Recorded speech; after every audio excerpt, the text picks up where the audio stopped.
మనిషి మౌనాన్ని ఆచరణలో పెట్టినప్పుడు జీవితం సంతోషంతో అర్థవంతంగా సాగిపోతుంది. సాధారణమైన వాడుక భాషలో చెప్పాలి అంటే మాటలు లేనిది నిశ్శబ్దం. మౌనానికి, మాటలు లేని నిశ్శబ్దానికి ఒక వ్యత్యాసం ఉంది.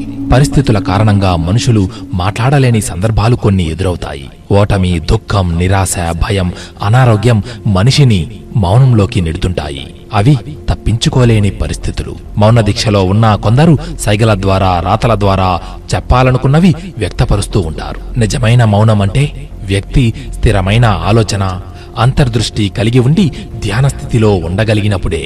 ముని అనే మాట సంస్కృత శబ్దం మౌనం నుంచి పుట్టింది.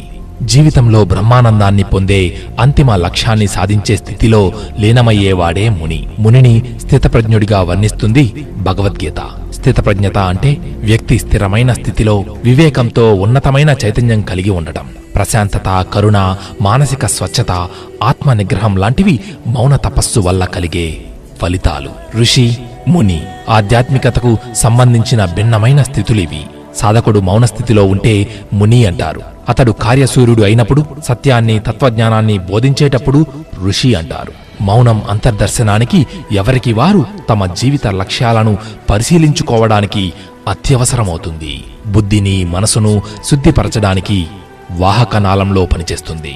ఆ విధంగా ధర్మ గ్రంథాలను సక్రమంగా అవగాహన చేసుకుని జ్ఞానాన్ని సంపాదించగల వీలు ఉంది. మౌనం సదాలోచనలను పెంపొందింపజేసి అంతరంగంలోనూ బాహ్యపరంగానూ నిర్మలత్వాన్ని తీసుకొస్తుంది. మౌన సాధన విషయంలో దానికి భంగం కలగని పరిస్థితులు కొన్ని ఉంటాయి.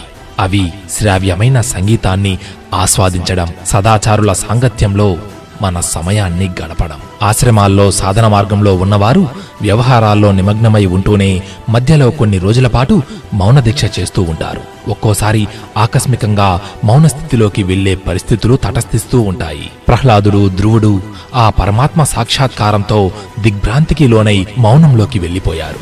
ఉపదేశం చేసిన శ్రీకృష్ణుడు తన విరాట్ స్వరూపాన్ని వ్యక్తపరిచేసరికి ఆ విశ్వరూప మహాద్భుతానికి నోట మాట రాలేదు అర్జునుడికి.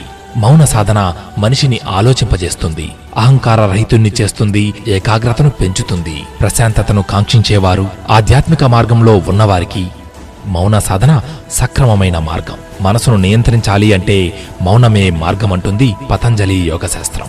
జీవిత పరమార్థం మౌనంలోనే దాగి ఉంది. మనసు ఎక్కడ ఆగుతుందో ధ్యానం అక్కడ మొదలవుతుంది. మాటలు తుపాకీ గొల్ల లాంటివి. అవి తీవ్రంగానే తగులుతాయి. అవి చెవిన పడిన వ్యక్తికి బాధ తప్పదు. గురిపెట్టిన వారు వెనక్కి తీసుకునే అవకాశమూ లేదు.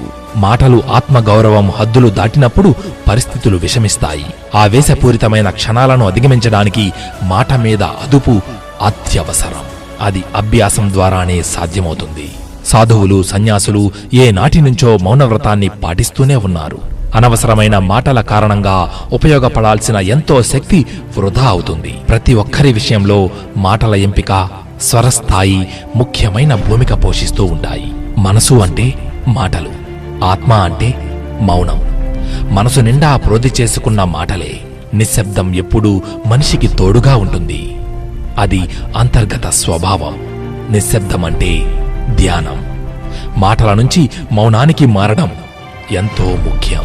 అది మనిషి చేతిలో, అనగా మన చేతుల్లో ఉన్నదే. సర్వే జనా సుఖినో భవంతు.